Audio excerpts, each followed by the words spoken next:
저는 지금 세종문화회관에 나와 있습니다. 이곳에서는 고 김근태 의장의 8번째 추모 전시회가 열리고 있는데요. 김근태 의장은 민주화의 상징으로 영화 남영동 1985의 실제 주인공이기도 합니다. 더불어민주당 원내대표를 맡고 있는 이인영 의원이 김근태 의장의 직속 라인이기도 하죠. 2011년 고문 후유증으로 파킨슨병을 오래 앓다가 향년 64세의 나이로 세상을 떠나셨는데 12월 30일 오늘이 바로 그 기일입니다. 그래서 그 가족분들을 모시고 저희가 이 전시회장에서 직접 인터뷰를 좀 해보고자 합니다. 제 옆에는 부인이시죠. 인재근 더불어민주당 의원이 나오셨고요. 그 옆에는 따님 김근태 의장이 가장 아끼고 사랑했던 고명딸 김병민 씨 나오셨습니다. 안녕하세요. 두 분 안녕하세요. 예. 제가 보니까 그냥 제 느낌인데 어머님보다는 아버님을 좀 더 많이 닮으신 것 같아요. 맞나요? 네, 아주 어렸을 때부터 예. 한 번도 먼저 엄마 닮았다는 말보다는 예. 아버지 닮았다는 말을 항상 들었었죠. 아, 그러셨군요. 일단 저희 국민 TV에 혹시 전에 출연하신 적 있으신가요? 아니요, 처음이에요. 아, 그래요? 혹시 그냥 괜찮으시면은 저희 시청자 여러분께 편하게 한번 인사 한 번만 해주시죠. 네, 안녕하세요. 저는 김근태 재단에서 기획위원으로 일하고 있고 또 독립 큐레이터로도 일하고 있는 김병민이라고 합니다. 안녕하세요. 반갑습니다. 네, 의원님 2011년에 이제 그 김근태 의장께서 파킨슨병으로 먼저 이제 돌아가셨어요. 그때 좀 힘드신 기억이긴 할 텐데 좀 어떻게 심정이 어떠셨는지. 고문 후유증 파킨슨병이 돌아가시기 전 5년쯤 발견됐는데요. 예. 그동안 이제 많이 불편하셨죠. 그러다가 이제 그래도 저는 이제 아주 강한 사람이기 때문에 극복할 줄 알았는데 급기야는 이제 떠나게 됐어요. 그 가족과 사랑하는 사람, 가족과 헤어진다는 게 얼마나 힘든 일인지, 그리고 이제 아이들한테는 아버지가 또 그렇게 가신 거에 대해서 많이 다 성장했긴 했지만 매우 힘들었습니다. 우리 김병민 큐레이터 따님은 어떤 사람인가요? 네, 굉장히 힘들게 자랐죠. 아빠는 주로 감옥에 있고 엄마는 밖에서 뛰어다니고 해서 굉장히 힘들게 자랐는데 그런 거에 비해서 굉장히 밝게 그리고 열심히 사는 청년으로 잘 자라서 굉장히 고맙게 생각하고, 어려운 시기에 저한테는 저 아들이 또 있는데 아들과 딸이 아주 저의 소중한 동지 였다고 생각을 합니다. 그리고 현재에도 많이 성장해서 이렇게 아빠를 주모하는 행사 이런 걸 주도하기 때문에 예, 굉장히 그 기특하고 뿌듯하고 그래요. 이미 말에서 막 자랑스러움과 뿌듯함이 묻어나요. 가족의 입장에서는 아빠잖아요. 근데 좀 어떤 뭐 에피소드 아니면 기억들 뭐 어떤 게 있었을까요? 좋은 분이셨어요. 근데 뭐 보통 그러잖아요. 밖에서 굉장히 좋은 사람이어도 집안에서는 좋은 아빠이기 힘든 그런 부분이 있잖아요. 밖에서 예. 왕성한 활동을 하다 보면 예.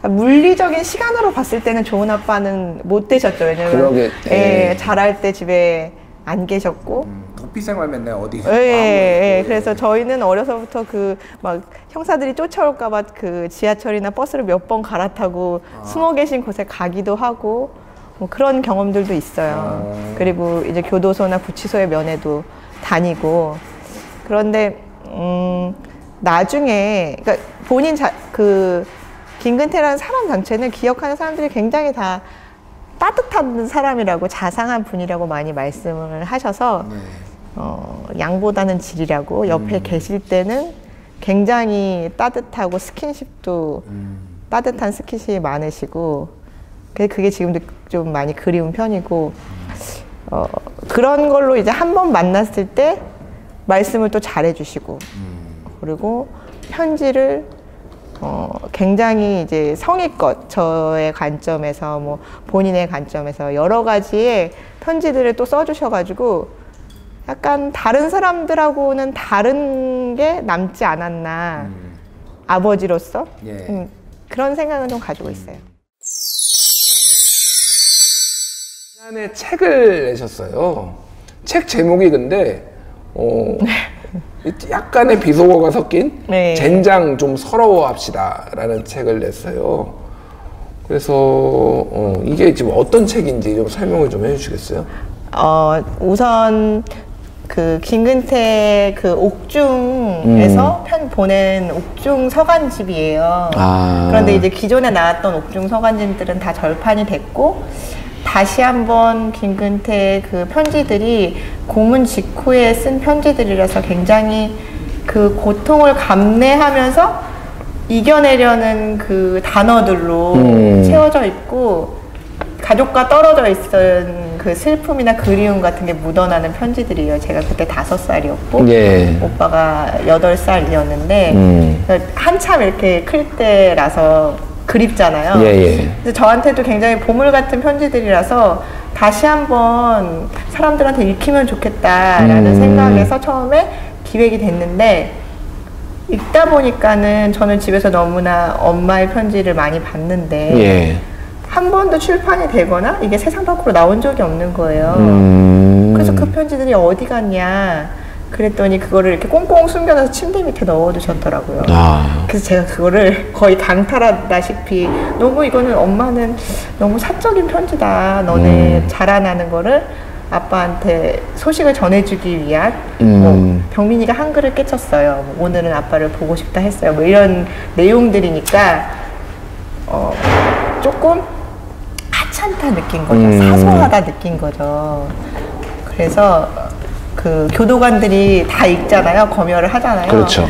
그러면은 이제 김근태 선생은 한자 한자 얼마나 생각을 하고 깨알같이 적어 쓰는데 인 선생은 휘리릭 그렇게 갈겨 쓰느냐 이런 말을 들을 정도로 좀 그렇게 썼던 거죠. 생활을 썼던 거죠. 그런데 제가 지금 제 아이가 5살이고 7살이에요.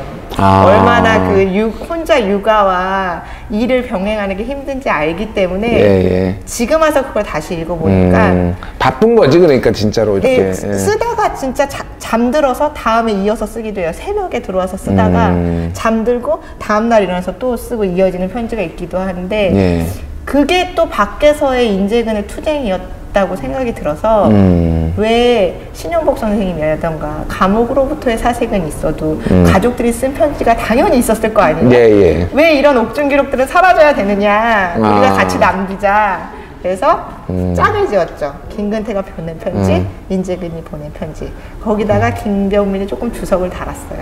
그렇군요. 그렇게 해서 엮은 가족의 역사이기도 하면서 민주운동과 가족의 역사이기도 한 그런 일기장 같은 책이에요. 그런데 제목은 왜 젠장 좀 그거는 김근태의 워딩에서 나왔는데 편지에서 저희가 아빠가 고문당하고 감옥에 있으니까 네. 저희는 어리고 엄마는 이것들을 폭로하고 외신도 만나고 전두환 정권한테 항의도 하고 뭐 이러느라고 민가협이라는 조직을 민가협, 민주화 가족 실천협의회 예. 그래서 양심수들을 지원하는 그런 활동을 그때부터 하셨어요. 네. 너무나 바쁘셨던 거죠. 그러니까 저희를 맡기려고 큰 집에 저희를 맡기려고 이사를 했는데 이제 아빠 없는 이사를 남편 없는 이사를 조그만 애기 둘 데리고 처음 한 거예요. 예, 예. 근데 그때 비가 억수같이 왔대요. 그래서 이사를 하고 너무 힘들어서 엉엉 우셨나 봐요. 예. 그때 그 얘기를 듣고 아빠가 쓴 편지에 그렇게 내리는 비에 눈물 콧물 흘리며 울자 젠장 우리 좀 서러워합시다 라는 그런 말이 빗물에 콧물 눈물 흘려버리면 어떻겠소 이렇게 쓴 편지에서 따온 제목이에요. 근데 출판사에서 제안을 했고요. 이렇게 요즘 제목에 어떤 컨셉에 맞다 이렇게 해서 그 이전에는 이제 뭐 민주주의자 김근태 뭐 이런 너무나 항상 민주화의 대부 이런 거에서 좀 벗어나서 다른 형식으로 한번 해보자고 해서 낸 책이죠. 그렇군요. 그 편지 아버지 어머니의 그 편지 중에서 가장 인상 깊었던 편지가 하나 있다라면은 어떤 게 있을까요? 하나 꼽기 힘든데 제가 좀 항상 좀 새기고 있는 편지는 저희가 어렸을 때 등대직이라는 노래를 배워서 이제 감옥 교도소에 가서 그 노래를 배워서 거기서 노래를 불러준 거예요, 아버지한테. 그러고서는 항상 그렇게 뭘 배우면 가서 맞아요. 그 노래를 둘이서 부르고 들어와서 아버지가 이제 편지를 쓰신 편지인데 내용이 등대직이라는 노래를 너네들이 부르고 들어와 생각해보니 좀 서글픈 생각이 들었다. 슬픈 생각이 들었다.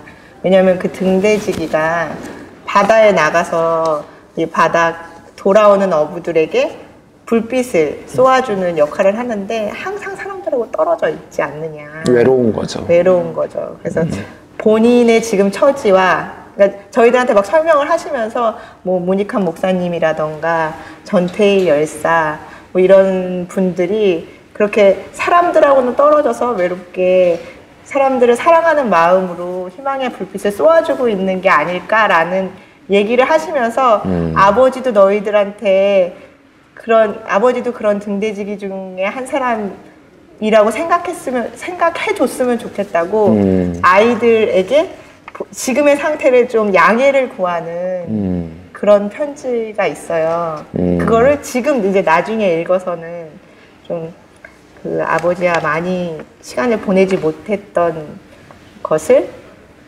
위로해주는 그런 편지가 됐죠. 그렇군요.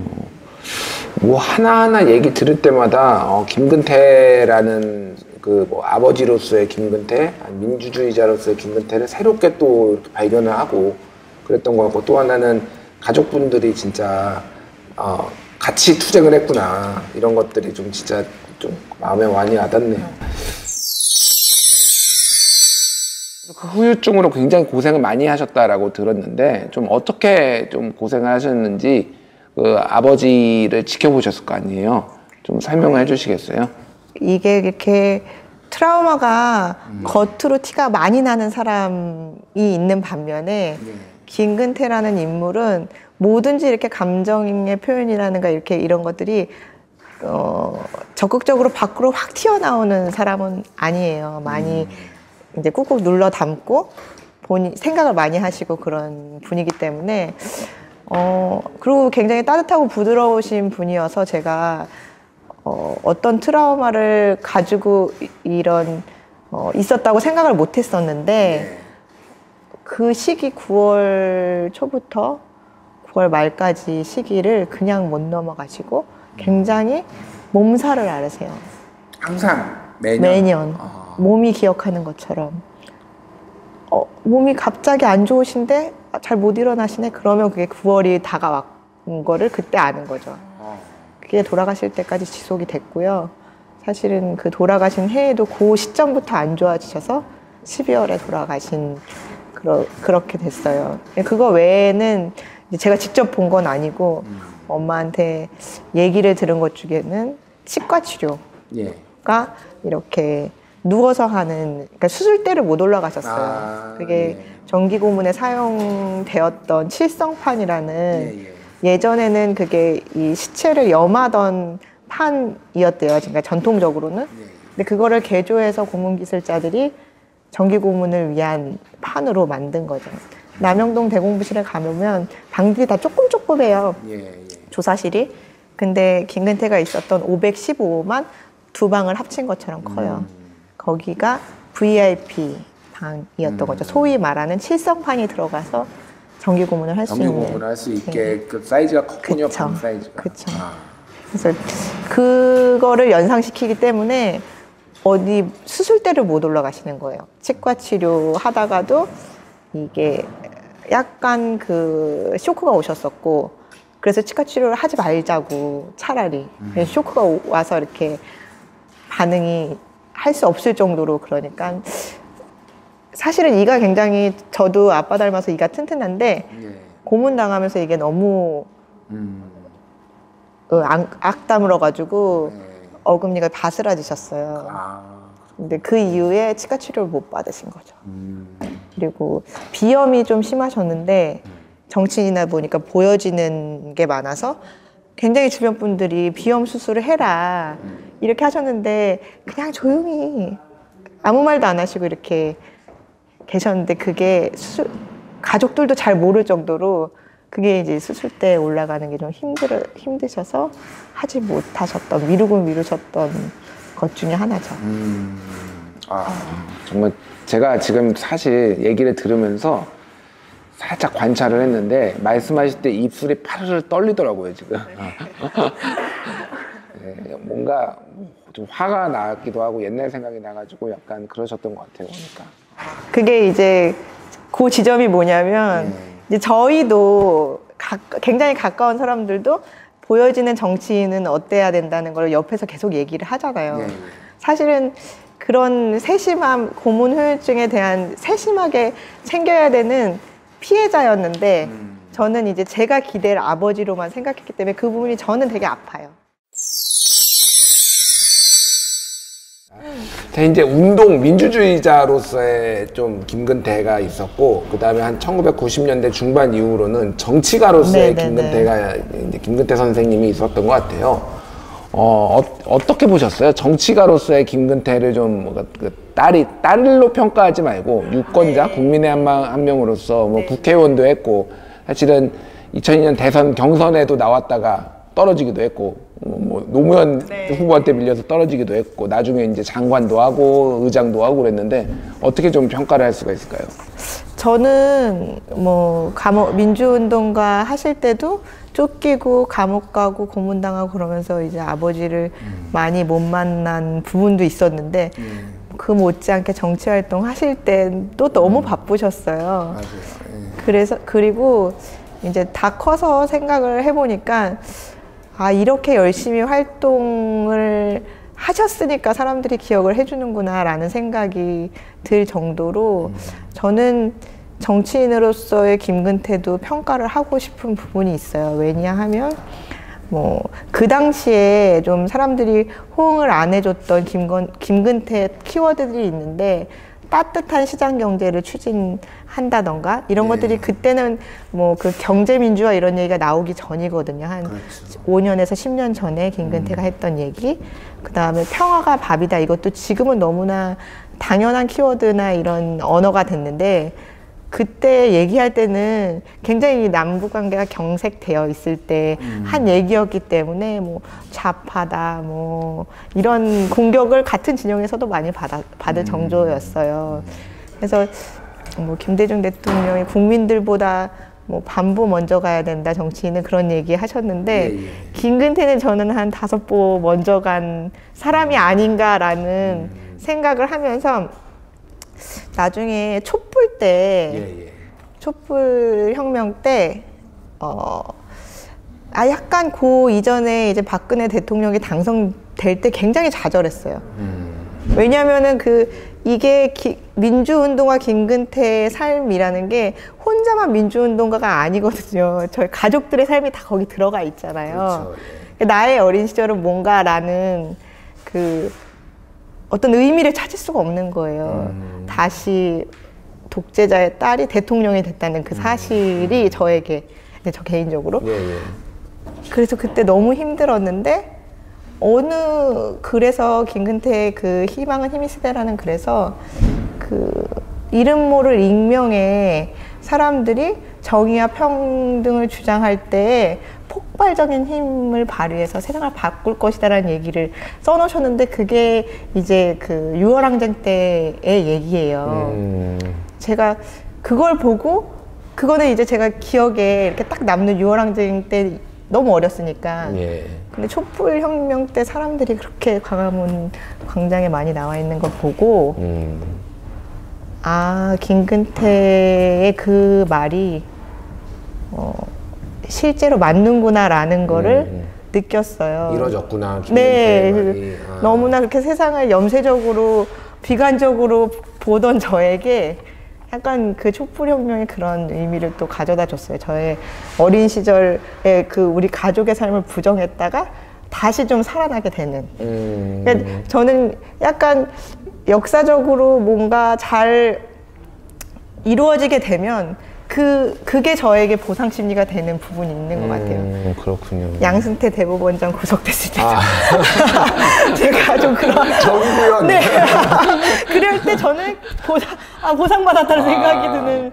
그렇군요. 진짜 김근태 의장뿐만이 아니라 온 가족이 다 같이 민주화 운동을 막 이렇게 하고 고초를 겪은 이런 것들이 좀 내면화되어 있는 것들이 있군요. 그렇죠. 그렇군요.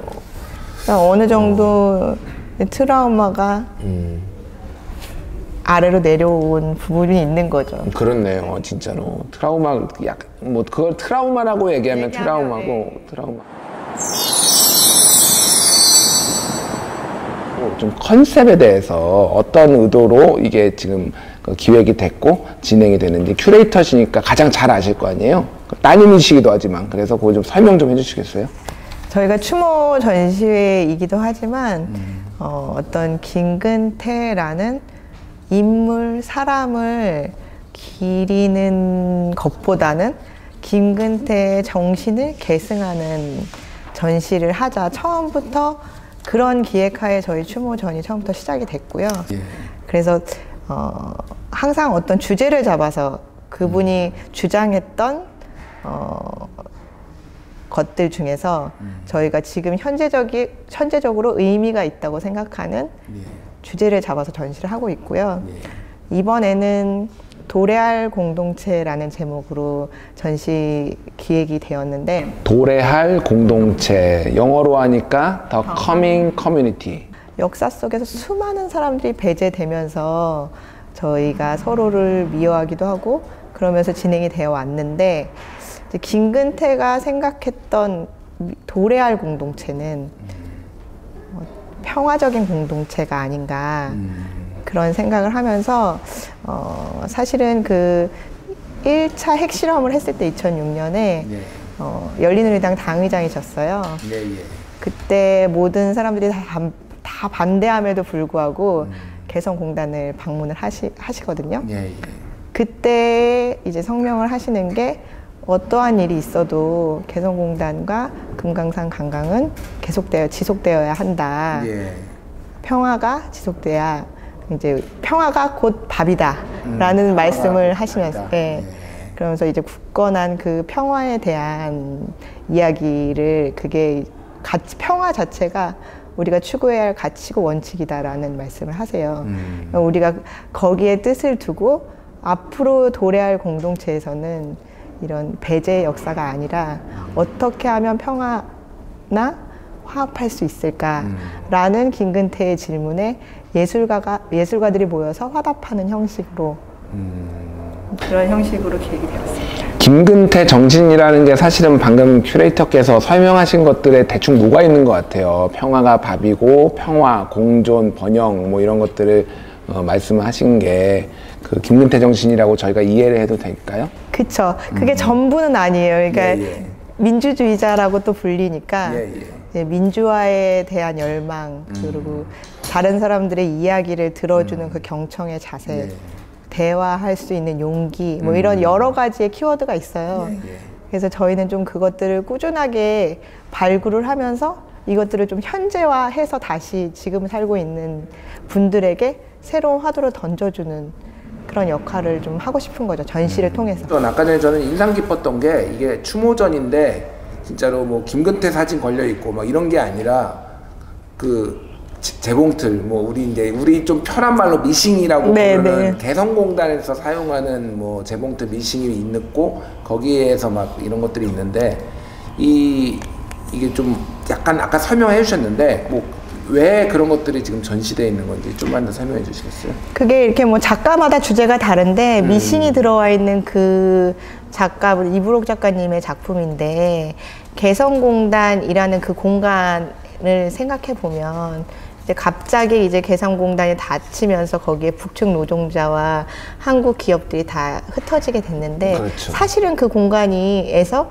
사람들이 있었던 거잖아요. 정치적으로 문제가 생겨서 이게 폐쇄가 됐지만 그 공간에서는 어쨌든 남과 북이 함께 했던 공동체인 거잖아요. 그것들을 우리가 너무 간과하고 있는 게 아닌가라는 생각에서 이제 개성공단을 상징하는 공간을 그 이브록 작가님이 꾸미신 거죠. 그러면 거기에 막 글귀들 써 있는 거는 실제 개성공단에 있었던 거예요? 그렇죠. 그걸 아카이브로 다 뒤지셔서 거기서 사용했던 것들을 다시 표로 빼나왔는데 굉장히 직설적이잖아요. 뭐 품질이 뭐 폭포수처럼 쏟아지게 한다 뭐 이런 걸 그런 재미있는 지점들을 좀 뽑아가지고 그리고 우리가 좀 주목해야 될 지점들이나 이런 것들을 뽑아서 같이 전시를 하는 것이죠. 아버지한테 한번 한 말씀 해주시면 그게 제일 어려울 것 같은데요. 어떻게 해야 되나? 어느 카메라를 보면 되나요? 이거를 보시고 아버지한테 한 말씀 해보시죠. 아빠, 항상 보고 있는 거 맞죠? 따뜻한 바람이 불거나 눈이 살짝 내릴 때, 내 어깨에 와서 내릴 때 아주 따뜻한 발걸음 소리가 들리는 것 같을 때 그리고 내 어깨를 두드리는 느낌이 날 때 그럴 때 아빠가 내 옆에 와 있다고 항상 생각해. 사랑하고 또 사랑하고 기억하고 또 기억할 때.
국민라디오 개국부터 지금까지 쭉 우리 1544-941 국민 대리운전, 이번엔 꼭 국민 대리운전을 부르리. 게으리 운전은 꼭 국민 대리운전. 공정언론 국민TV와 끝까지 함께하겠습니다. 1호서서 9412 국민 대리운전. 의리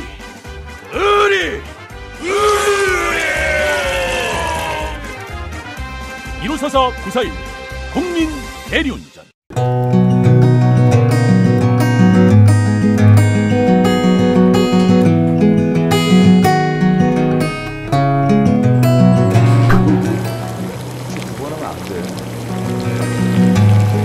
김준일의 핫식스가 야심차게 준비한 코너죠. 전 세계의 핫한 인물들을 모시고 함께 라면을 먹는 코너, 함께 라면입니다. 가수 중에서 가장 발차기를 잘하는 선수 그리고 공연계에 살아있는 신화 가수 김장훈 씨 모셨습니다. 안녕하세요. 네, 안녕하세요.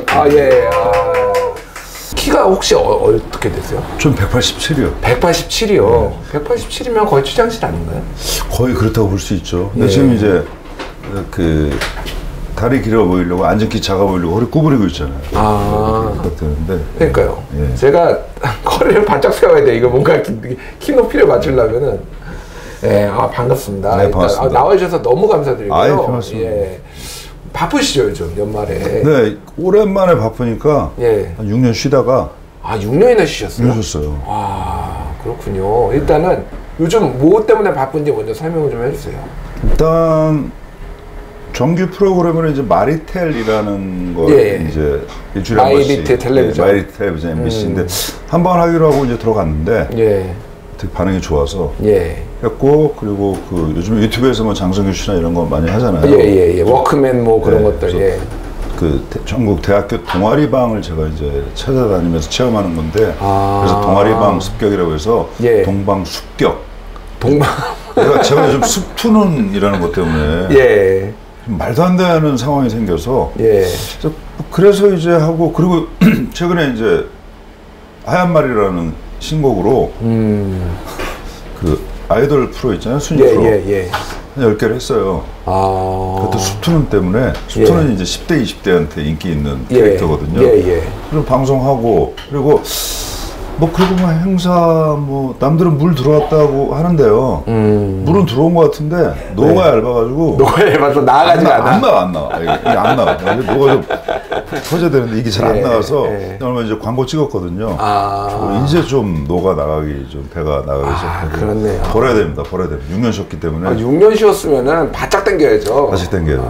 그 1월부터 소극장 공연을 하신다고 지금 다시. 네, 이게 76회째부터고요. 제가 사실 재작년에 제가 복귀를 했는데 이제 그 전에 이제 제가 사고를 쳤잖아요. 제가 무대에서 욕을 하고. 그래서 제가 그때 그 국민 TV에서 김용민의 맘마일스 있잖아요. 그래서 제가 한 번을 출연하고 용민 씨가 아파서 김장훈의 맘마일스로 하려고 했었어요. 정말요? 네. 그래가지고 한 번을 하고 그 다음 주에 지금 MBC 사장이 최승호 PD가 나오기로 했는데 그 사이에 제가 사고가 나는 바람에 가요계를 이제 떠나면서 누가 했는지 그때 우기랑 영진이랑 어떻게 떼었겠죠. 최욱 정영진 씨. 저도 확인은 안 해봤는데 어쨌든 국민TV랑 그런 인연이 국민TV랑 이런 인연이 있었네요. 그런 인연이 있었어요. 안타까운 인연이네요, 저 그냥 그래도 소극장에서 고향 같은 마음의 고향 같은 소극장에서 한 100번을 공연을 하면 골방에서 혼자 자성을 했던 것과 또 공연에서 느끼는 건 다르니까 그래서 뭔가 내실을 좀 단단하게 하고 사실 자숙이나 자석이라는 게 기관이나 타인의 시선과는 상관이 없는 것이라고 생각하거든요. 그러면 어떤 거하고 상관이 있나요? 자기 자신과의 싸움이고 그리고 기관은 사실 한순간에도 얻을 수 있다고 생각해요. 뭐 3년을 있다고 해도 못 깨우치면 못 깨우치고 교만하면 교만한 것이고요. 단 한순간 하루아침에도 절실히 그것에 대해서 느낄 수 있다고 생각해요. 근데 다만 현실적으로 보면 사람들한테는 그래도 뭔가 잘못했을 때 돌아올 때는 물리적으로 시간이라는 게 필요하잖아요. 물리적인 시간이 필요하죠. 저 하루 만에 느꼈어요. 이건 아니잖아요. 그렇죠. 용납이 안 되잖아요. 진짜 예전에 뭐 여러 가지 케이스가 있는데 그 술은 마셨지만 음주운전을 하지 않았다. 이분은 굉장히 길게 자숙을 하셨어요. 그러니까 이게 굉장히 길게 자숙을 하셨고, 개그맨 황모 씨 같은 경우에는 6개월이 안 돼서 자숙 기간을 끝내고 또 돌아오신 그러니까 제가 볼 때 그런 것 같아요. 제가 거짓말을 사석에서는 하는데 예. 공식적으로 어떤 일이 벌어졌을 때나 사람들을 공식적으로 대할 때는 절대로 거짓말하지 않고 예. 변명을 하지 않습니다. 아, 그렇군요. 그냥 억울한 게 있어도 오케이 딱 깔끔하게 하고, 그러니까 거짓말을 하거나 예. 변명을 하거나 자꾸 이렇게 뭘 하면은 안 돼요. 그리고 그렇구나. 제가 볼 땐 죄질이라는 게 있는 것 같아요. 근데 죄질이 제 철학에는 네. 예를 들어 뭐 남들끼리 한번 치고 받았다. 예를 들어 뭐 욕을 했다, 뭐 했다. 그런 거는 그렇게 독한 죄 같지는 않아요. 근데 치사한 거, 예. 비겁한 거, 갑질, 약한 사람 괴롭히는 거, 이런 것들은 같은 죄라도 용서가 잘 안 돼요. 그것이 숙명입니다. 유명인의 숙명이고. 자숙하면서 혹시 이런 걸 그럼 느끼신 건가요, 그동안? 아, 저는 제가 그랬어요. 자숙보다는 자성을 했다 그랬더니 자성, 무슨 예. 차이냐 그래서 잘 모르겠는데, 자숙은 어떤 일의 좁은 면에 대해서 이렇게 돌아보는 것이고, 자성은 전반적으로 크게 나를 좀 성찰하는 것인데, 그러고 나니 사실 그 당시에 제가 그 문제가 아니었어도 늘 떠날 생각만 하고 살았거든요. 뭔가 심리적으로 좀 불안하셨구나, 그때. 많이 지쳤었어요. 그 전에 이제 계속된 투쟁과 예. 뭐 그런 거로 뭐 개의치는 않는데, 뭐 블랙리스트나 뭐 그런 거 많이 나왔었잖아요. 예, 예, 뭐 예. 그 얘기를 하자는 건 아니고, 그 전에 왜 제가 그랬냐면, 제일 힘들었던 건 제가 옛날부터 그랬거든요. 가수가 가장 배부른 건 든든한 건 노래 잘 나오면 되는 거고, 노래 안 되면 주머니 돈 많아도 진짜 쫓기거든요. 예. 근데 더 쫓기는 거는 노래가 즐겁지 않은 거거든요. 아. 안 나와도 즐겁게 할 수 있어요. 어떻게든 할 수 있어요. 예. 근데 몇 년 전 어느 날인가 노래와 무대가 지긋지긋해진 순간이 찾아왔을 때 이 이상 바닥은 없다. 저는 돈이 없거나 물리적으로 힘들거나 춥거나 배고프거나 이런 거에 좌우되는 사람이 아니에요. 그런 거에 영향을 받는 사람이 아니다. 왜냐하면 살아온 삶이 너무나 처절해서 예. 너무 좀 남달랐죠. 일단은 어린 나이부터 세상에 뛰어들어서 학교 중퇴하고 온갖 바닥을 다 경험을 했기 때문에 태어난 성장 배경부터 남달랐고, 예. 그래서 그런 거에 이렇게 신경을 안 써요. 소극장 콘서트 네네네. 76회부터 시작한다. 네네. 그럼 76회부터 100회까지 가는 건가요? 90회까지요. 90회까지요? 아, 쉽지 않더라고요, 이게. 아, 90회까지 가고, 그거는 내년에 그럼 91회부터는 내년으로 넘기는 건가요? 아니죠. 1월이 내년이죠. 아, 1월이? 네, 그렇네요. 1월이 내년이네요. 그래서 이제 예. 한 3월까지는, 4월까지는 100회를 마치고. 4월까지는 100회를 마치고. 왜냐면 빨리 전국 투어로 떠나야 하기 때문에, 예. 6월부터는. 그게 원래는 한 공연장에서 100회를 끝내려고 잡아놓은 데가 있는데, 사정상 그 공연장이 이제 닫게 된 거예요. 근데 저 때문에 계속 거기를 이어가셔서 그냥. 구름 아래 소극장에서 1월 10일부터 3월 22일까지 한다고. 네, 그 중간에 조금 쉬는 기간이 있고, 그래서 15회를 하는 거죠. 아, 그렇군요. 더 클래식이라는. 이야. 그러니까 아까 여기 카페 주인 분이 예. 재즈 좋아한다 그랬잖아요. 예, 예. 근데 제가 의외로 클래식 매니아거든요. 아, 클래식 매니아세요? 어렸을 때 병원에 있을 때 강제적으로 하도 엄마가 듣게 해서 그래서 그게 나오더라고요, 어느 날. 그래서 락이랑 클래식이랑 되게 잘 맞아요. 클래식 프로그래머나 라디오 프로그램을 진행해 보시면 어떠세요? 강서구 씨처럼. 강석이. 그거 되게 지루할 것 같은데. 어떻게, 왜냐면, 좋아하신다면서요? 아니, 근데 듣는 걸 좋아하는 거지. 예. 근데 이러잖아요. 자, 그러면은 뭐, 와그마니노프의 뭐 1학년부터 4학장 47분 듣겠습니다. 그리고 끝나면 마지막 인사하고 뭐 이렇게 될 것 같은데. 클래식하로 아까 만나서 지난번에 한번 해봤어요. 이번이 클래식이라는 건 세 번째고요. 예. 첫 번째는 체코 필하모닉 오케스트라랑 이관 편성으로 해서 세종문화회관에서 이제 김현식 트리뷰트 앨범을 그렇게 했거든요. 제목이 레터 투 김현식이라고요. 레터 투 김현식. 현식이 형이 보내는 편지에서 되게 개인적인 거였어.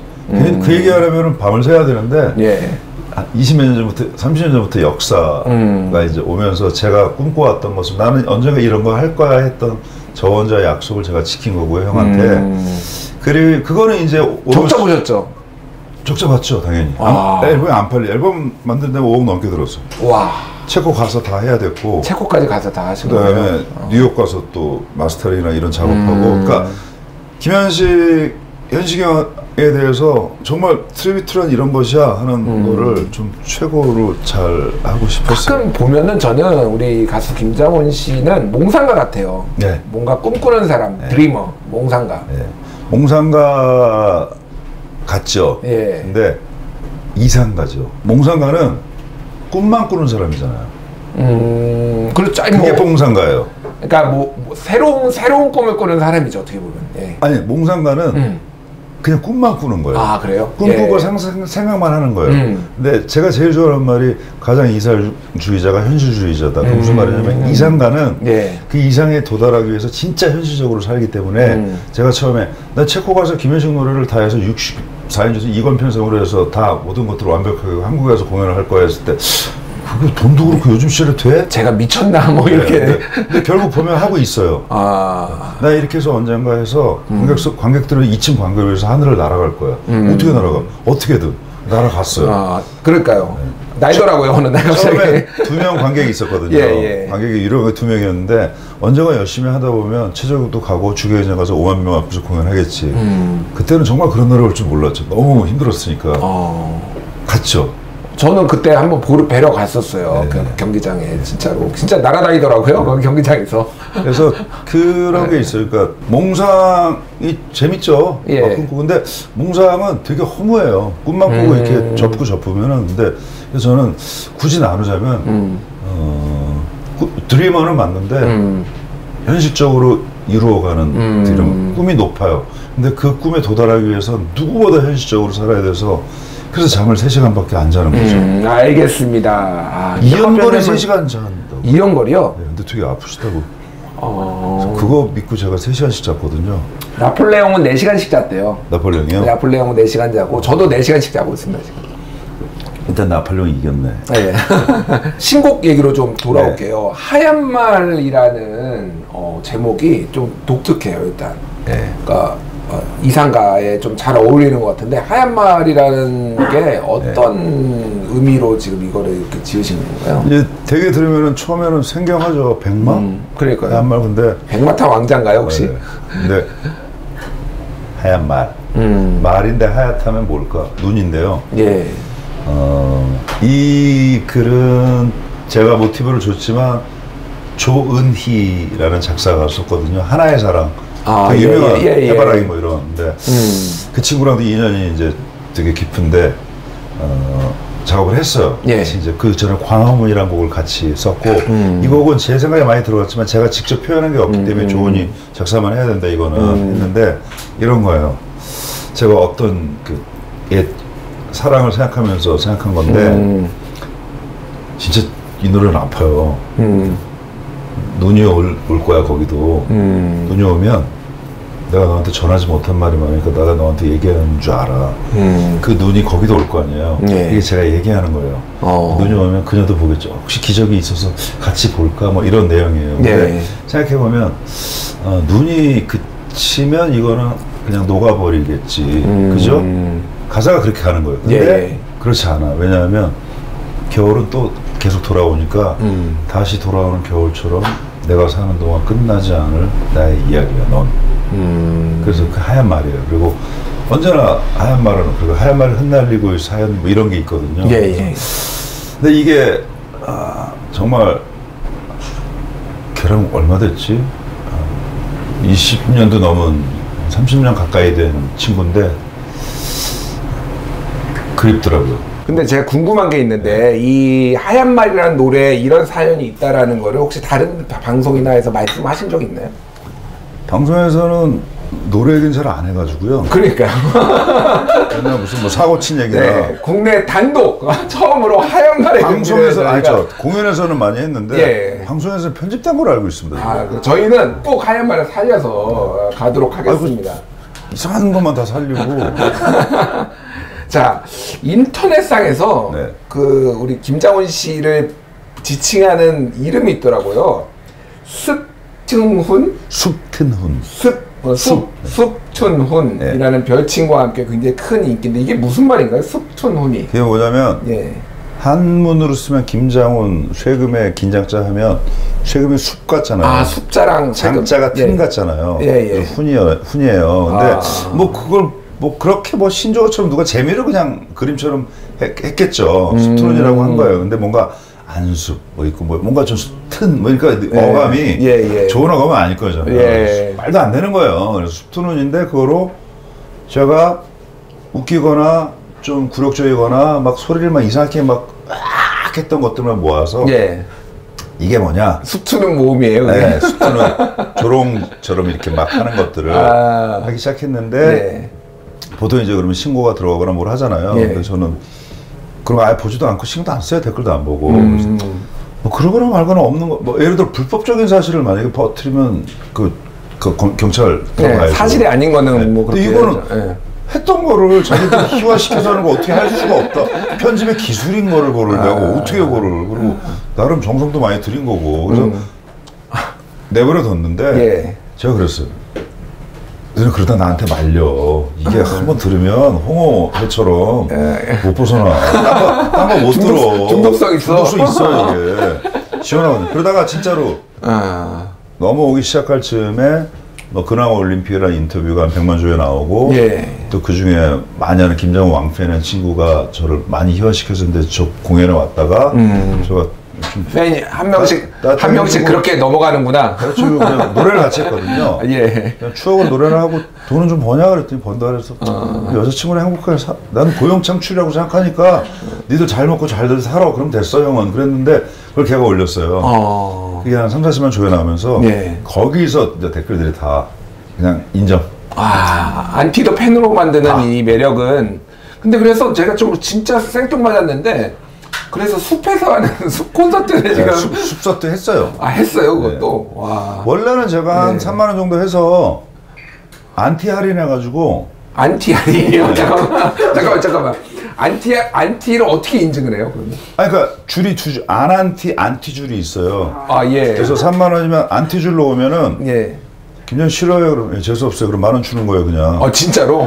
그럼 다 저라도 10,000원 아낄라고 안티줄에 상관없어요. 근데 중요한 건 이제 팬들이 그 갈등을 할 거 아니에요. 갈등을 하는 거지. 내가 닭이 올 때까지 예수님을 가론 유다가 뭐 이렇게 뭐 거나 베드로가 했던 것처럼 모르겠지 이렇게 하고 이제 들어올 거 아니에요. 근데 그 영상을 다 찍으려고 그랬거든요. 다 찍어서 나중에 이제 공연 중에 잠깐 저기 22년 된 팬인데 10,000원에 오빠를 팔았구나. 10,000원에 오빠를 팔았구나. 근데 그 당시에 숲트론으로 인해서 방송도 그렇고 모든 게 너무 좋아졌어요. 갑자기 말도 안 돼. 그래서 제가 무료로 했어요 그냥. 진짜로? 다 오라고 그냥 제가 좀 내가지고 없는 살림에 좀 해가지고 잘해서 그냥. 근데 이제 낮에 했죠. 밤에는 조명비가 너무 많이 들어서 땡볕에서 더워가지고 진짜 웃겼어요. 근데 처음에 그 공연장에 그늘이 이렇게 지거든요. 그러니까 처음에 사람들이 이렇게 몰려 있다가 그늘이 정든 지금 사람들이 이렇게 그늘에 따라서 진짜 무슨 해시계처럼 사람들이 이렇게 사람씩 이렇고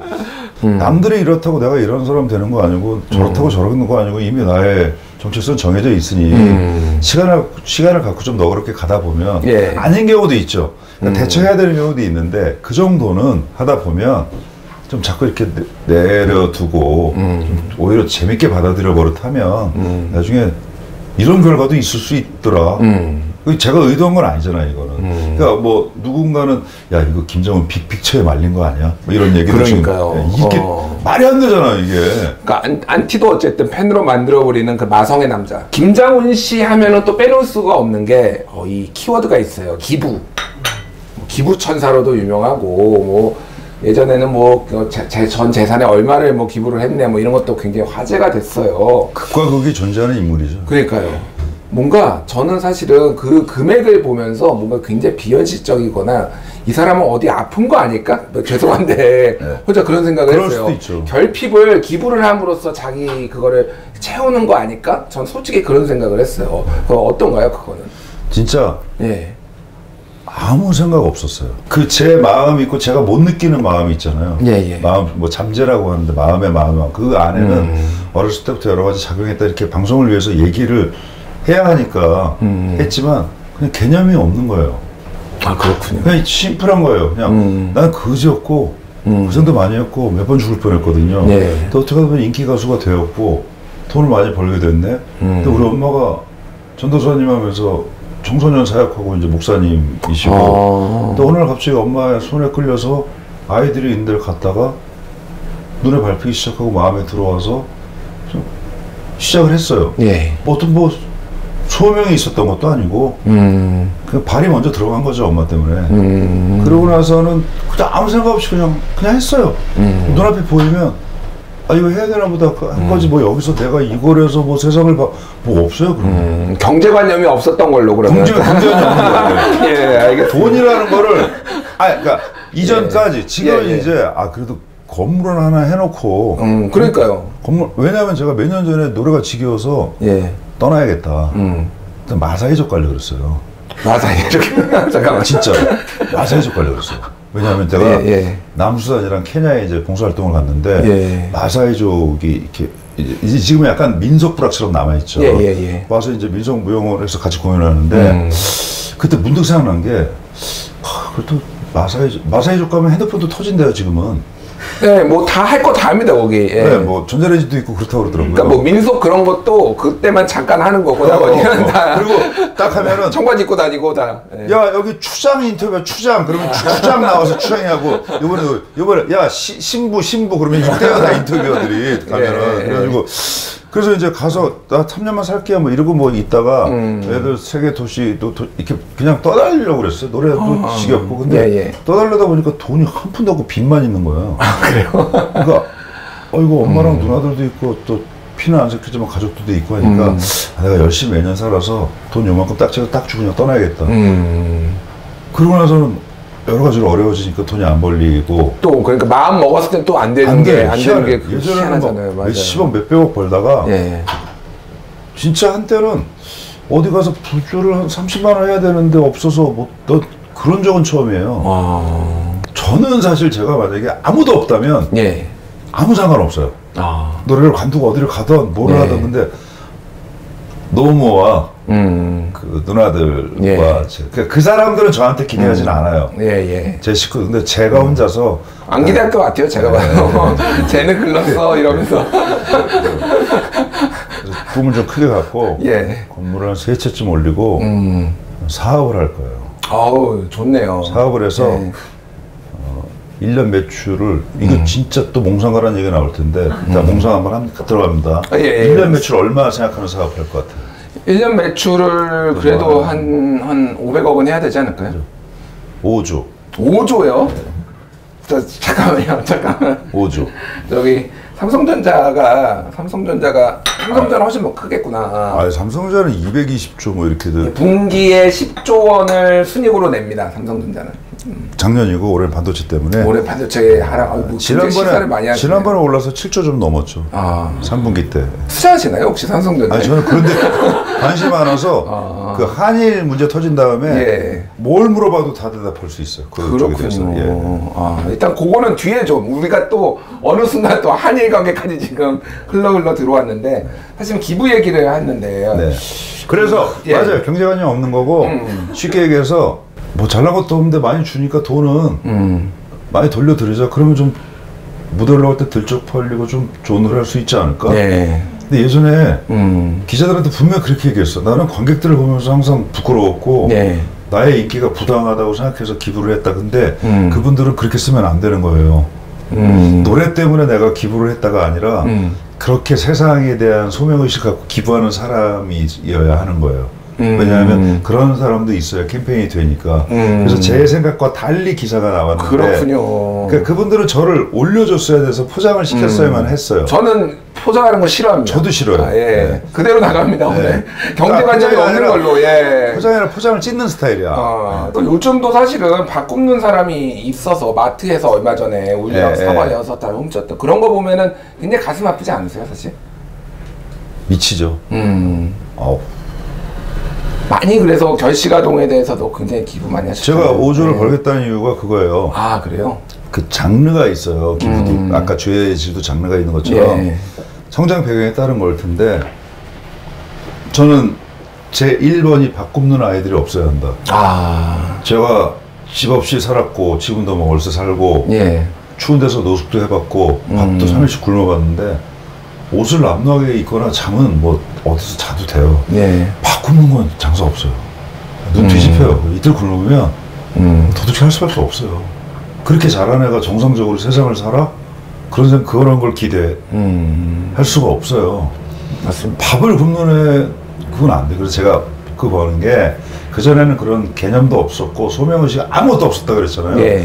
근데 자성의 기간을 가지면서 산날보다 살날이 훨씬 덜 남았을 것 같은데 언제일지 모르는데 많이 살았거든요. 예. 그래서 한 3분의 1도 안 남은 것 같아요, 인생에. 근데 그렇다면 나한테 소명의식 사명감을 넣고 하나만 정리하고 가자.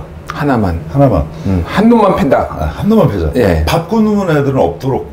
진짜 이거는 내가 한번 나한테 미션을 주고 돈을 많이 벌어서 시스템은 모르겠어요. 뭐 건물을 해서 뭐 어떻게 해야 돼 뭔지는 모르겠는데 제가 예전에 봤을 때 결식아동이 27만 명이었거든요.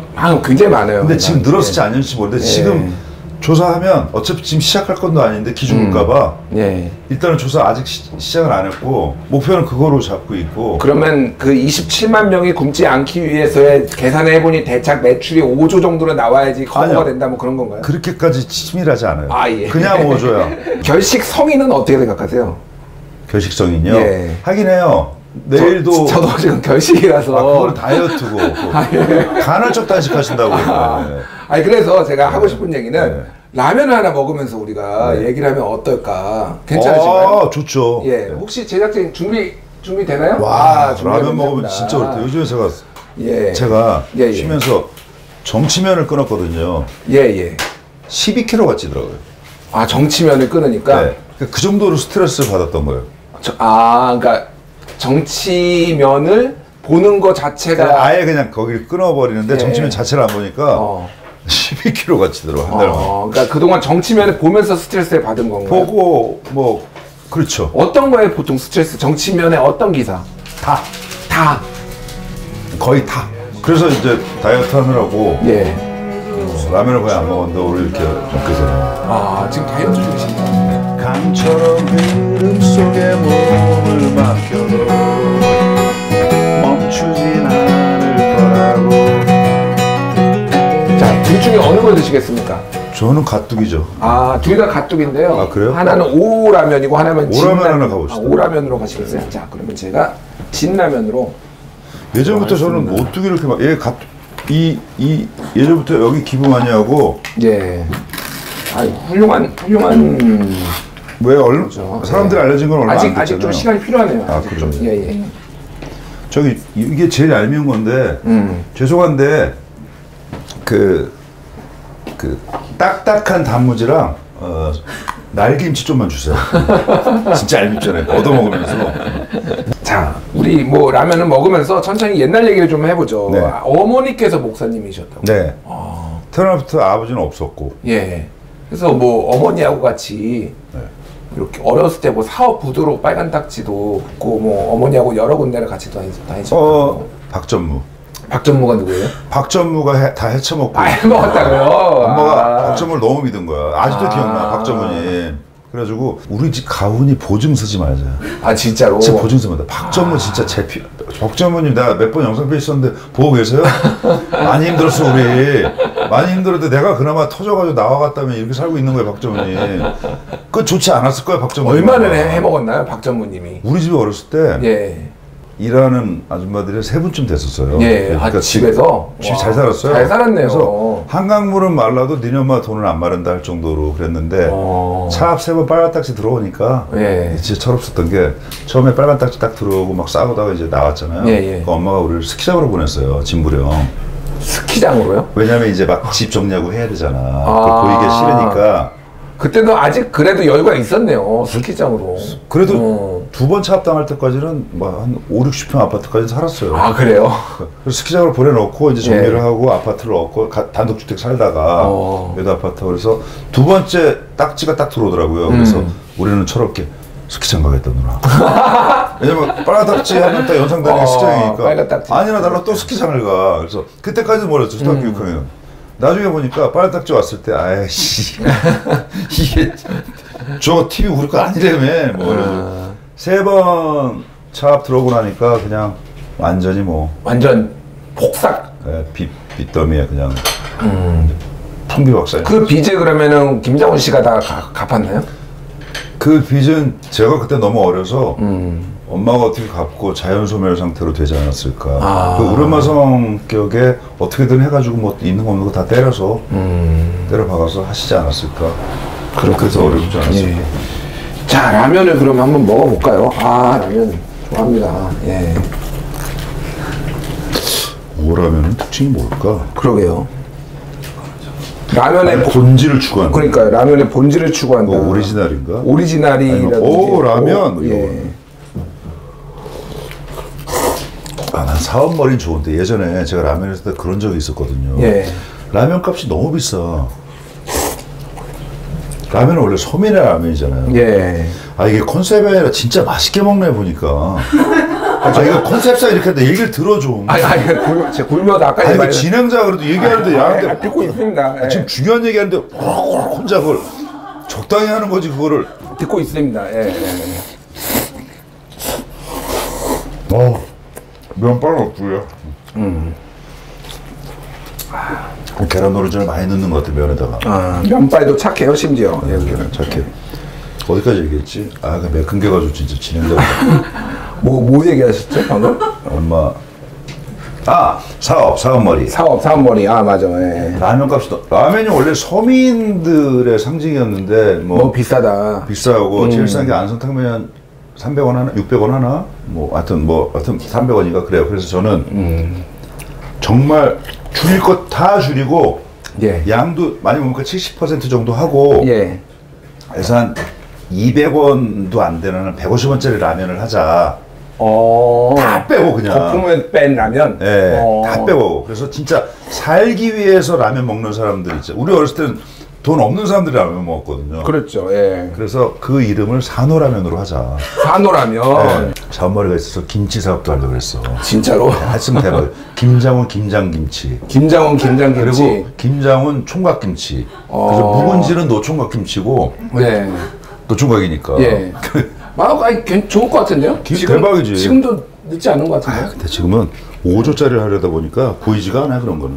그런 거 특별 모아서 5조를 만들어야지. 진경이 하라 그래. 진경이. 그러니까 홍진경 씨하고 라이벌 구도로. 근데 됐어. 진경이 망해. 내가 하면. 그래요? 네. 그건 5조짜리는 제가 뭔지 제가 무슨 반도체 하실 건가요? 사업을? 알겠습니다. 예. 반도체는 이제 공정 라인을 다 외웠다 이제.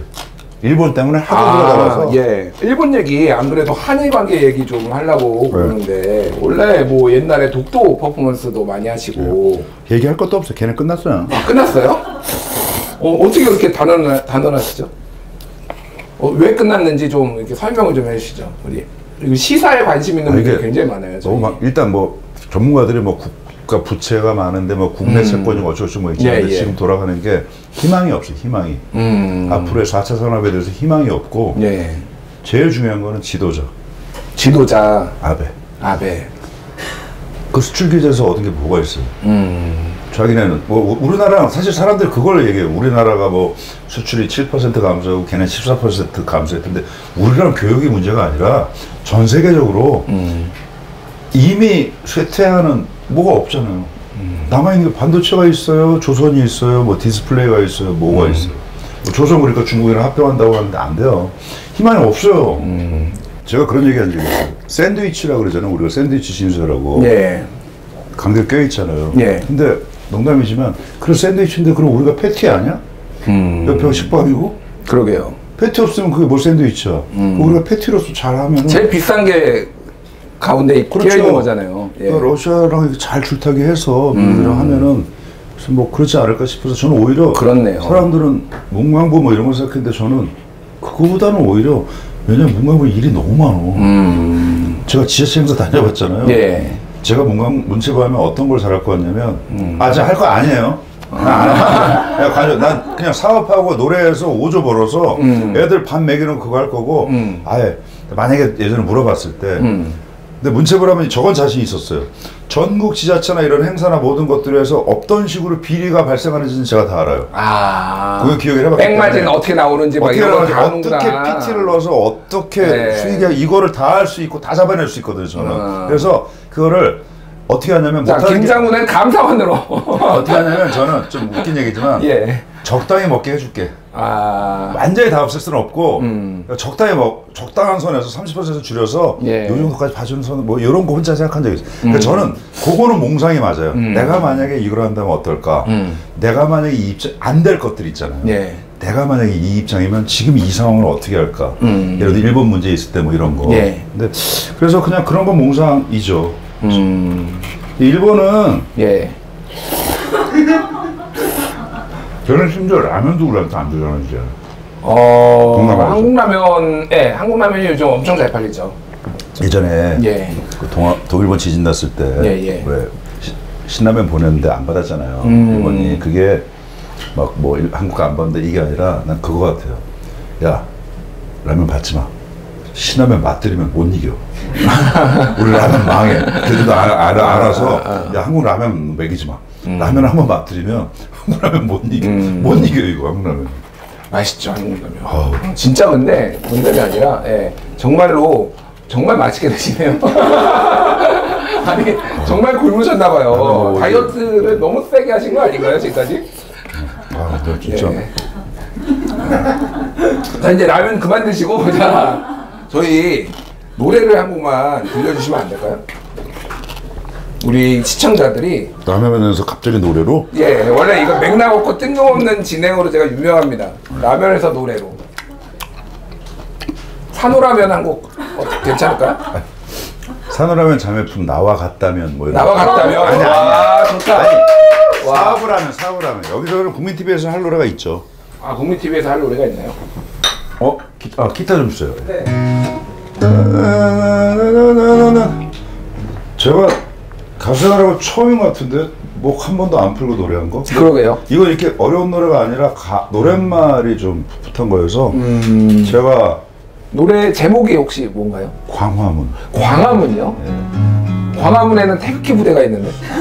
그 전에는 진짜 요즘 어떻게 공연 때 태극기 걸기도 그래. 애매해가지고. 근데 제가 예. 사람들이 생각하면 저한테 광화문은 예. 항상 거기서 이제 집회가 있었고 그럼요. 단식도 예. 제가 했었고 예. 그리고 제가 초등학교 1학년 때부터 3학년 때까지를 병원에서 링거 꽂고 살았어요. 몸이 약해서.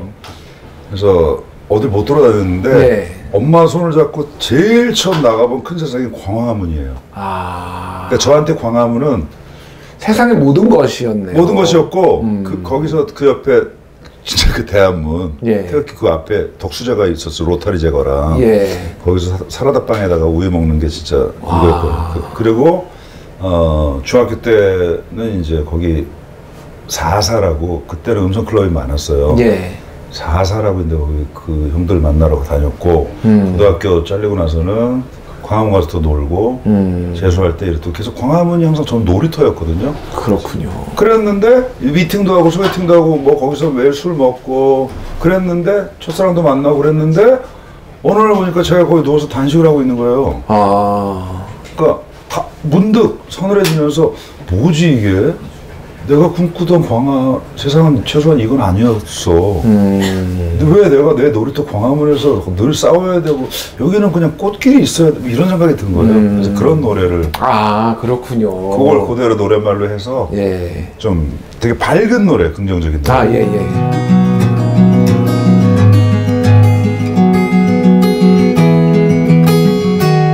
왜 이렇게 놀랬지 지금? 아니요. 기타 잘 치는 거지 않았어? 네. 마음 어떻게 알았어요? 마음속으로. 눈이 파르르 떨리더라고. 쉬질 않아 손가락이. 이거 옛날 여자애들한테 하는 거였는데. 그럴까.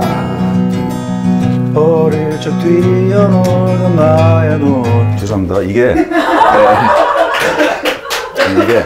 울리니까 모니터가 잘 안 돼서 저기 제일 좋아. 이게 인이어스잖아요. 예. 저는 이게 제일 좋아요.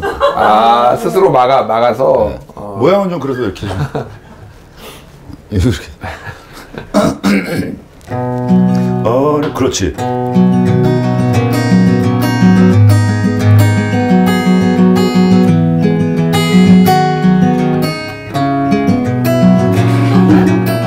혹시 두 번 하면 안 돼?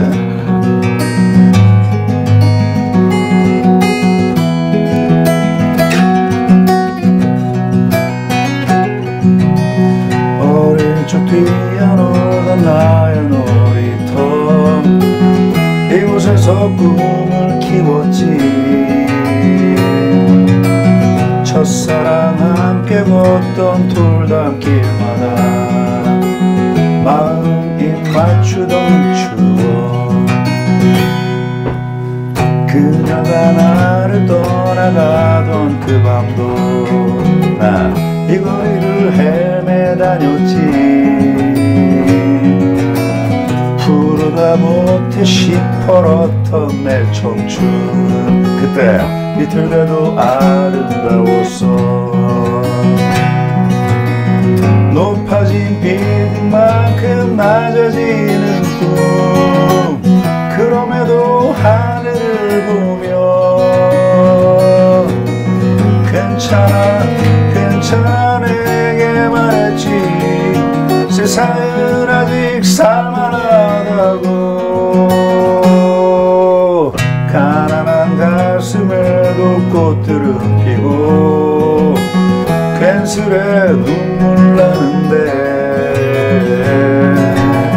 불처럼 바람 속에 몸을 맡겨도 꺾이진 않을 거라고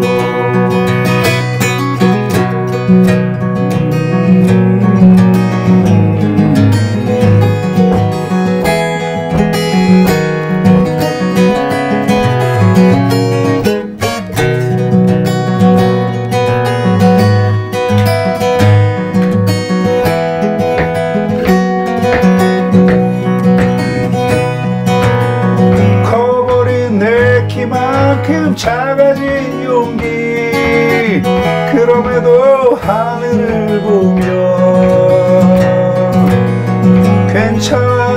괜찮아 내게 말하지 함께나 견뎌낼만 했다고 햇살마저 시린 이 거리에서 오늘도 소리쳐 본다 강처럼 흐름 속에 몸을 맡겨도 멈추진 않을 거라고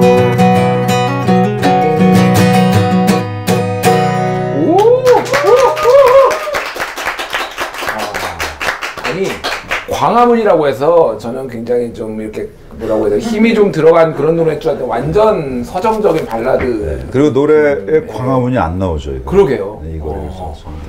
그러니까 사실은 우리가 광화문을 기억하는 게 다 다르겠지만은 우리 김장훈 씨처럼 기억하는 분은 의외로 많지 않을 거예요. 저희 세대는 사실 다 그럴 거예요. 광화문이 왜 광화문연가 이런 거 있잖아요. 예. 덕숭 돌담길 이런 거 나오잖아요. 그게 예. 그런 낭만의 장소였지 지금처럼 시위와 집회와 투쟁 있는 곳이 아니었어요. 그래서 사랑도 명예도 이름도 남김없이 뭐 이런 느낌이에요. 지금 사실은. 그게 어울리는 데가 됐는데 그냥 다시 그냥 거기서 애들이 그냥 스케이트 타고 겨울에 여름에 막 수영장도 놓고 도시 가운데서 꽃길 걷고 뭐 그랬으면 좋겠어요. 그러게요. 예. 평화로워졌으면 좋겠어요. 저도 뭐 그 김장훈 씨가 바라는 그런 광화문이 다시 돌아오기를 저도 간절히 소망을 하고 제가 진짜 그 가수분이 옆에서 이렇게 가까운 데서 저한테 노래를 해준 게 처음이라서 제가 굉장히 감동을 먹었고요. 더 신기한 거는 목을 안 풀고도 이렇게 해주신 것에 대해서 진짜 준비 하나도 안 하시고 궁금했어요. 저도. 저는 원래 목만 풀면 노래를 못하는 사람인데 워낙 뭐 노래가 낮기는 하지만 그냥 해봤는데 이 좀 서걱서걱한 느낌도 좋네요. 근데 심지어는 점점 뭔가 이렇게 음정이 살짝 삐꾸 가다가 부르시면서 또 맞아가더라고요. 내가 깜짝 놀랐어요. 휴지. 휴지 이거. 휴지. 제가 질문을 몇 개를 드릴 거예요. 그래서 그냥 편하게 답변해 주시면 됩니다. 여태까지 다 질문이었지 뭐 대답이었어요. 그러니까 좀 짧은 질문. 짧은 질문. 짧게 대답해라. 그러니까 쓸데없는 얘기 하지 마라. 너무 길게는 말고 적당하게. 자, 중짜로 할게요. 김장훈에게 공황장애란? 축복이다. 축복이다. 또 다른 에너지. 또 다른 에너지. 정말 전 축복이었어요. 공황장애를 어쨌든 극복을 함으로써 그게 또 새로운 전기가 될 수 있었다. 이렇게 봐도 되는 건가요? 그 당시에 공황장애 아니었으면 노래가 설레지 않아서 공황장애에 걸리고 좋아했던 이유는 바닥을 쳤으니까 노래를 할 수 있게 그 이유로 노래를 했고 또 하나는 내가 너무 잘못 살았나 너무 소질내고 살았나 그래서 병이 났나 그래서 좀 많이 제가 축복이다. 굉장히 의외의 답변이었네요. 축복이에요. 뭐든지 다 극복을 한다면 제자리만 올 수 있다면 어려운 것들을 가족들이 재산이에요. 자, 다음 질문 들어가겠습니다. 네. 김장훈에게 싸이란? 싸이란 동생이죠. 동생. 네.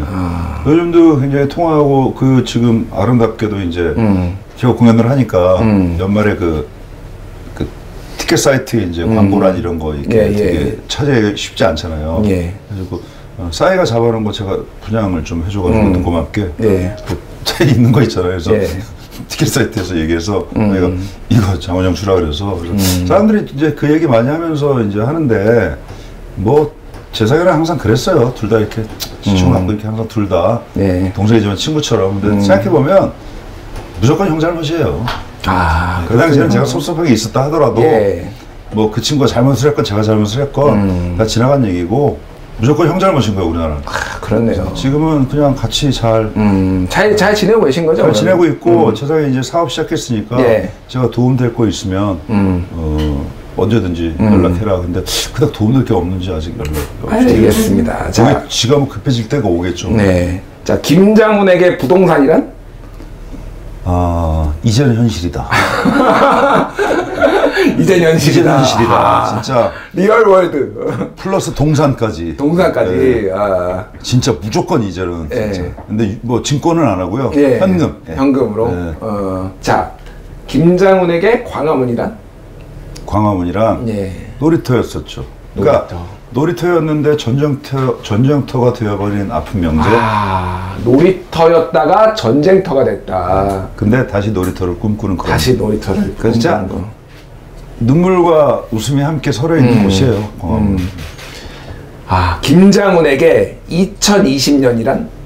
2020년이란 부동산을 축적하는 해?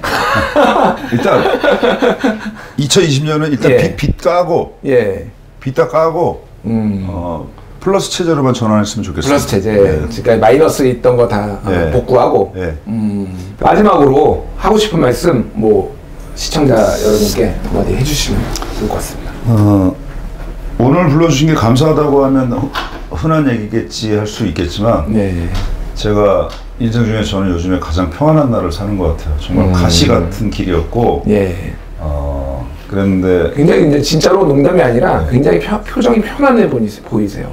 왜냐하면 모든 것이 감사하기 때문인데 그러다 보니까 예전에는 당연했던 그런 방송 하나하나 라디오 하나하나가 너무나 소중하고 감사해요. 그래서 그렇게 많이 하지도 않아요, 사실 저는. 그냥 제가 좋아하는데 오늘 같은 경우도 뭐 예를 들어 유튜브 방송에 얼마나 많이 왔겠어요. 근데 그냥 제가 좋아하니까 근데 예전에 또 그 추억 생각이 나서 와서 얘기해야겠다. 주변에서 사실 좀 말리도 있었어요. 왜냐면 국민 TV가 약간 성향 자체가 약간 좀 좌성향 아니냐 그런 얘기들 할 수 있잖아요. 뭐 할 수 있죠. 근데 지금 너는 이렇게 그런 거 없이 가면 어떡하냐 그래서 근데 뭐 그 정도까지 생각하고서는 그리고 오늘 주제 자체가 그런 사람들 얘기고 그런 거지. 예를 들어 그러면 예능에 나가서 정치 얘기하는 거나 여기 뭐 시사 TV 나와서 지금 우리가 인간 얘기했지 뭐. 그러니까요. 그래서 근데 그만큼 너무 소중했고 베르나르 베르베르인가 그 개미 쓴 작가 있잖아요. 근데 저랑 똑같은 얘기를 했대요. 이제 와서 보니 제가 살면서 남들은 안 겪을 모든 고통을 욥처럼 성경에 이렇게 겪는 이유가 뭘까 도대체. 나의 고통의 근원은 무엇인가. 도대체 이 모진 이 인생은 뭘까 했는데 가수가 되고 나니 모든 게 다 축복으로 변해버리면서 야 그때 더 아팠어야 되는 건데 성격이 허무주의다 보니까 아픈 게 와도 저는 그냥 뭐 어차피 다 가는 거 이게 저는 문제인 게 아픔을 다 아파야 노래가 더 절절해지는데 됐어. 어차피 살다 가는 건데 뭐. 이거 엄마 안 보시겠지 이거? 제 삶의 신조가 지금 죽어도 호상이다거든요. 뒷생각을 안 해요. 그러니까 그러고 살았죠. 뒷생각 안 해요. 그래서 그냥 요즘에 너무 감사하고 투쟁하는 사람, 뭐 하는 사람, 진보 보수 다 자기 나름대로는 자기가 옳다고 생각하고 나라를 위한다고 생각할 거예요. 다만 그걸 서로 적으로 돌리는 게 문제지. 근데 그동안 저는 집회나 이런 현장에 많이 가 있었잖아요. 근데 저한테 또 다른 에너지도 있다고요. 나눔과 봉사와. 맞아요. 두 가지를 다 하기에는 난 이제 지쳤어요. 나이도 많이 먹었어요. 한 가지를 한다면 하얀 쪽이에요. 하얀 쪽. 두 가지를 다 하다가 제가 미쳐버렸잖아요. 하얀 쪽이어서 요즘에 이 바쁜 중에도 따숩 기부라고 해요. 재능 기부를. 10월부터 지금까지만 한 20번? 계속 가야만 했어요. 그거밖에 없기 때문에. 그래서 제가 그런 얘기 했어요. 이게 연락이 많이 와요. 예. 서초동 뭐 이런데 왜 안 오냐, 옛날 사람들이. 그래서 나는 나의 나름대로 촛불을 들겠다. 어떤 촛불이냐, 그래서 그냥 이런 거다. 예전에 청와대 앞 100m에서 내가 촛불을 들었는데 지금은 밥 굽는 애들 앞 1m 앞에서 그냥 촛불 켜놓고 밥 먹고, 그냥 그것도 세상을 변화하는 건데 나는 두 가지를 다 하고 싶었다. 이 부당함도 못 견디겠었고 이 서글픔도 철학함도 못 견디겠어 두 개를 했는데 이제는 두 개를 나도 힘이 없고 나도 어려워졌고 나도 돈도 없고 못하니까 일단 여기를 먼저 집중해서 그래서 김장 행사도 하고 내일은 또 노숙자 점포 나눠주는 건데 돈이 없어서 어느 기업에다가 읍소를 했습니다. 그래서 이제는 그런 걸 해요. 저희 오셔서 사진 한 장 찍으시고 같이 사람들이 이렇게 하셔서 하면 제가 많이 해드릴게요 해가지고 그렇게 해서 요즘에 너무 행복한 나라를 살고 있어서 그 제가 좀 무서워서 봉사활동을 많이 해요. 내가 이렇게 행복해도 되나? 30년 노래하고 이런 복을 받아도 되나? 괜히 좀 인간이 나쁜 생각을 많이 하잖아요. 봉사활동 하면 그 자체도 좋지만 그래도 내가 이 정도 했으면 내가 믿는 누군가가 이제는 진짜 힘든 날을 겪고 싶지 않아요. 진짜 꽃길만 걷고 싶어. 그래도 난 되지 않을까 생각을 해요. 많이 돌아왔어요. 많이 힘들었고 돌도 많이 마셔먹고 그래서 요즘에 너무 좋습니다. 알겠습니다. 예. 사람이 한 40을 넘으면은 본인의 얼굴에 책임을 져야 된다라고 뭐 이런 말들이 있는데 제가 지금 우리 김장훈 씨 얼굴을 보니까 너무 편안하고 너무 행복해 보여서 이분이 지금 어떤 마음 상태고 어떻게 지금 지내시는지를 정말 잘 알 수 있었고 그 기운이 저한테 왔습니다. 그동안 어려웠던 일도 있었고 힘들었던 일 뭐 여러 가지 트러블도 있었는데 다 훌훌 털어버리고 그걸 또 자양분으로 삼고 새롭게 지금 도약하는 우리 김장훈 씨를 위해서 저희 시청자분들이 격렬하게 응원을 하실 테고 저뿐만 아니라 제작진들도 마음속으로 그리고 무심양면 열심히 응원을 하도록 하겠습니다. 콘서트 있으면 물까지? 콘서트 있으면 보러 가고 뭐 이런 것도 무리죠. 그렇죠. 그럼요. 가까워 거기서. 회사 상수동이죠 거기 아직. 저희 여기 바로 요 앞입니다. 그러니까 그때 나 갔던데 여기 홍대 앞이거든요. 바로 가깝네요. 안 오면 핑계 댈 것도 없어. 제가 이제 할인해줄게 싸. 할인이요? 알겠습니다. 잠깐 이거 편집하고요. 아니야 싸요 이제. 어떻게 몇 분 며칠 날째 하시고 그리고 국민 TV 응원합니다. 국민 TV 응원합니다. 감사합니다. 말 그대로 국민 TV잖아요. 국민 TV죠. 국민 TV잖아요. 국민 TV고. 국민 가수고 국민 TV고. 저는 구민 가수. 구민 가수. 저는 국민까지는 안 되고. 저는 그전 구민. 도민 가수 정도까지.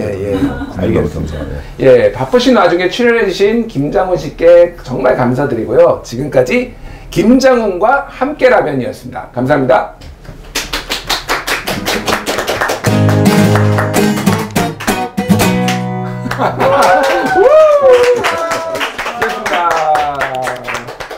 재밌었어요.